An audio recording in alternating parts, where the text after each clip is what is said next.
Good morning সবাইকে। কেমন আছো তোমরা? আশা করি সবাই ভীষণ ভালো আছো। আর তোমাদের ভালোবাসায় আমরা অনেকটা ভালো আছি। সিম্পল লাইফ চ্যানেলে তোমাদের সবাইকে স্বাগত জানাই। আবারও নতুন একটি ব্লগ নিয়ে চলে এলাম। তোমরা সবাই আমার সাথে থাকো আর শুরু থেকে শেষ অবধি ব্লগটা দেখতে থাকো। আশা করছি আজকের ব্লগটা তোমাদের খুব খুব খুব ভালো লাগবে। তো দেখো, সকাল সকাল হাঁসগুলোকে ছেড়ে দেওয়ার পরে মা আর কি বেগুন তুলতে বেগুন বাগানে আর কি ঢুকে গেছে। তো ওই বেগুন বাগানে অনেক শাকসবজি লাগানো আছে। তো দেখো বেগুনগুলো কি সুন্দর হয়েছে জানো, খুব সুন্দর দেখতে আর খেতেও অনেকটা একদম টেস্টি। কি বলবো আর তোমাদেরকে। তো চলো বন্ধুরা, তোমাদের সবাইকে সাথে নিয়ে আজকের ব্লগটা আমি শুরু করছি। আর যদি কোনো নতুন বন্ধুরা আমার চ্যানেলে এসে থাকো তাহলে তোমাদেরকে অনেক অনেক স্বাগত ও অনেক অনেক ভালোবাসা জানাই। আর আমার পুরনো বন্ধুদের তোমাদেরকেও অনেক অনেক স্বাগত ও অনেক অনেক ভালোবাসা গো, যে তোমরা আমার পাশে এইভাবে আর কি থেকো। তো দেখো, এখন আমি চলে এসেছি একদম একদম খাড়িতে, মানে মাঠের মধ্যে। এই খড়গুলো আর কি যখন তোমার ধান আর কাটা হয় তখন আর কি এই খড়গুলো আমরা এক জায়গায় আর কি জড়ো করে রেখেছিলাম। তো এখন আর কি নিয়ে যাব এগুলো, আমাদের বলতে তোমার মানুষের আর কি যখন ধান কেটেছিল আর কি, তখন ওই খড়গুলো আমরা আর কি এক জায়গায় জড়ো করে রেখেছিলাম। তো এখন আমরাই রেখেছি, তো এখন তো আমাদেরই, তাই না বলো? যখন মানুষের ছিল তখন ছিল, আমরা জড়ো করে রেখেছি, তো এখন আমাদেরই হয়। তো চলো, আমার মুখটাও একটু দেখিয়ে দিলাম সকাল সকাল। তারপরে দেখো ওই যে খেজুর গাছটা, ওখানে আর কি খেজুরের আর কি রস বিকেলবেলা করে আর কি পাতানো হয় হাঁড়ি পাতায়, মাটির হাঁড়ি। তো চলো, এখন মা আর কি আগে চলে গেল, তারপর বাবা ওই যে যাচ্ছে সামনে, আর আমি ছোট্ট একটা বোঝা নিয়েছি মাথায় নিয়ে। আর এখন আমি একদম সর্ষের বাগান দিয়ে আমি এখন বাড়িতে যাচ্ছি। তো কি বলবো তোমাদেরকে, সর্ষের বাগানের ভিতর দিয়ে যে যাচ্ছি না, আমার মনটা মানে কি বলবো আর, খুব সুন্দর লাগছে। এত সুন্দর জায়গাটা মানে বলার মতো না। তারপরে আমি বাড়ির কাছে ওই যে মন্দিরটার কাছে আর কি চলে আসলাম। তো ওই যে বাবা অনেক দূর চলে গেছিলো, তারপরে আমি মাকে মোবাইলটা দিলাম যে মা তুমি একটু ধরে রাখো, কারণ মা আর কি সবার আগে আর কি পৌঁছে গেছে, আমি সবার শেষে আর কি আসলাম। তো চলো, এখন আর কি খড়ের বোঝাটা ওখানে দিয়ে দেবো, যেই জায়গাতে আর কি সব আর কি খড়গুলো এক জায়গায় করে রাখছি। এগুলো কিন্তু পোড়ানোর জন্য না, এগুলো হচ্ছে গরুকে খাওয়াবো, তো তার জন্য। তারপরে আমার মেয়ে আর আমি আবার চলে আসলাম মাঠে। এখানে কয়েকটা পেঁয়াজের আর কি, যেটা আমরা আর কি নালি বলি, তো এই যে পেঁয়াজের কয়েকটা আর কি নালি হয়েছে।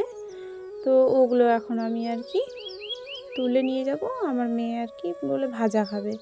তো ছোট ছোট করে কেটে যদি ভাজা করা যায় না, খুব সুন্দর লাগে খেতে। তারপর কয়েকটা আর কি আমি এই যে পালং শাক আর কি তুলে নেব। তো আমাদের মানে জমিতেই, তো নিজের ফসল খেতে না একটা আলাদাই মানে অনুভূতি যাবে। বাড়িতে বেগুন তুলে রেখে আসলাম, এখন আমি মাঠে এসেছি আবার পালং শাক নিতে। আর পাশে আছে রসুন পেঁয়াজ সব কিছু লাগানো আছে। আর এখানে তোমার গাজর কয়েকটা আর কি গাছ তোমার দাদা ভাই আর কি ফেলেছে। তো তোমরাও এরকম করে চাষবাস করো বাড়িতে, খুব সুন্দর লাগবে আর একটা আলাদাই একটা মানে অন্যরকম ফিল হবে। তো দেখো, এই যে দেখো তোমাদের সবাইকে প্রপোজ করছি হচ্ছে তোমার পালং শাকের আর কি তো ফুলের তোড়া দিয়ে। তারপর দেখছি যে যে একটা ছোট্ট গাজর আর কি উঠে গেছে পালং শাকের সাথে। আমার মেয়ে কি বকা দিল আমাকে, বলছে না তুমি পালং শাক তুলছো না, তুমি গাজরগুলো তুলছো। তারপরে এই যে এখানে পালং শাকগুলো আমি রেখেছি আলের মধ্যে আর কি রেখে দিয়েছি। তারপরে দেখো এদিকে আর কি আমাদের সর্ষেগুলো না খুব একটা ভালো হয়নি গো।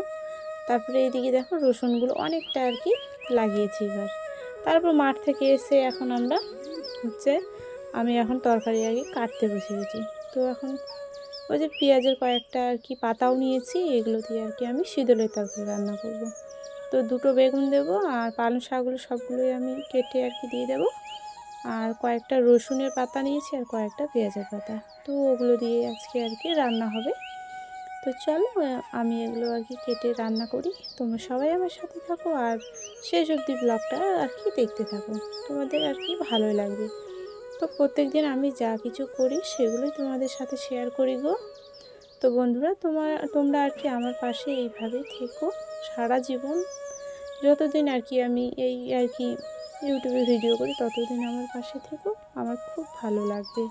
তারপরে এই যে গুঁঠো আর কি ছিল না রান্নাঘরে, তখন আমি আর কি আবার গুঁঠো আর কি নিয়ে আসলাম রান্নাঘরে। তো চলো এখন রান্না আর কি বসাবো বলতে কালকের বাসি ভাত আছে, আর বাসি ভাতটাও গরম করতে হবে। আর ওই যে আমি শিদুলের আর কি তরকারি করব।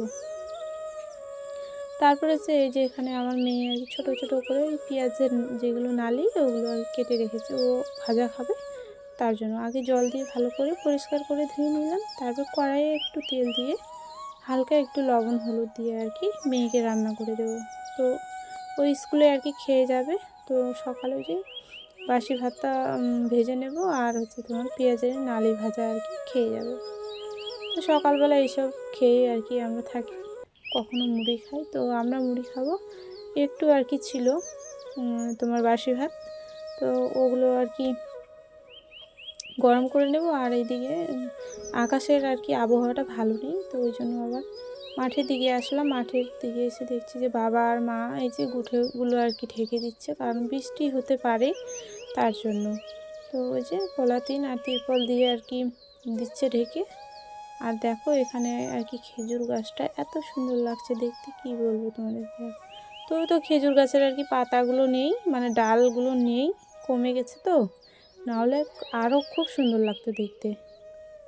তো তারপরে ওই যে মেয়েকে খাইয়ে দাইয়ে আর কি ওকে রেডি করে দিলাম। এখন বাবা আর কি সাইকেল নিয়ে আর কি রাখতে যাবে আমার মেয়েকে। তো বাবা এখন আর কি চাদর টাদর পরবে, আর আমার মেয়ে কিন্তু রেডি হয়ে গেছে। তো এই যে দেখো এখন বাবা আর আমার মেয়ে আর কি পাঠিয়ে দিলাম, ওরা এখন আর কি স্কুলে চলে যাবে। তো আমাদের এখান থেকে 1 কিলোমিটার দূরে। তো বাবা আর কি রেখে আর কি আসবে, আবার 1টার সময় আবার নিতে যাবে। তো এটাই প্রত্যেকদিন বাবার এখন কাজ আর কি। তারপরে আমরা খাওয়া দাওয়া করে তোমার এই যে থালা বাসনগুলো নিয়ে আমি আর কি পুকুর পাড়ে চলে এসেছি। তো চলো আমি থালা বাসনগুলো আর কি ধুয়ে নিই,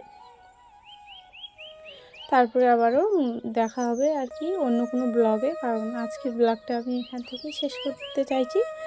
তো চলো তোমরা সবাই সুস্থ থেকো, ভালো থেকো, এটাই আমি ভগবানের কাছে প্রার্থনা করব, কারণ তোমরা ভালো থাকলে আমিও আর কি ভালো থাকবো। তো চলো বন্ধুরা, তোমরা সবাই ভালো থেকো। আর এই যে তোমার থালাগুলো আর কি মেজে নিলাম, তারপরে এখন হাঁড়িটা মেজে ধুয়ে নিয়ে গিয়ে আর কি রান্নাঘরে রেখে দেবো। তো আজকের ব্লগটা মানে এখানেই আমি শেষ করব। কালকে আবার দেখা হচ্ছে বন্ধুরা। তো সময় ঠিক মতো একটু আবার কষ্ট করে ভিডিওটা দেখে নিও। তো চলো সবাইকে আমি টাটা জানাচ্ছি। আর হচ্ছে ভিডিওটা তোমাদের কেমন লেগেছে অবশ্যই কমেন্ট করে আমাকে জানাবে, তাহলে আমার আর কি ভালো লাগবে। আর কে কীরকম ভিডিও আর কি দেখতে চাইছো, তো সেরকমই ভিডিও আর কি বানানোর চেষ্টা করব। তো চলো বন্ধুরা, সবাইকে টাটা জানাচ্ছি। এখন বাজে তোমার এই 12টার মতো। চলো আবার দুপুরে রান্না করতে হবে।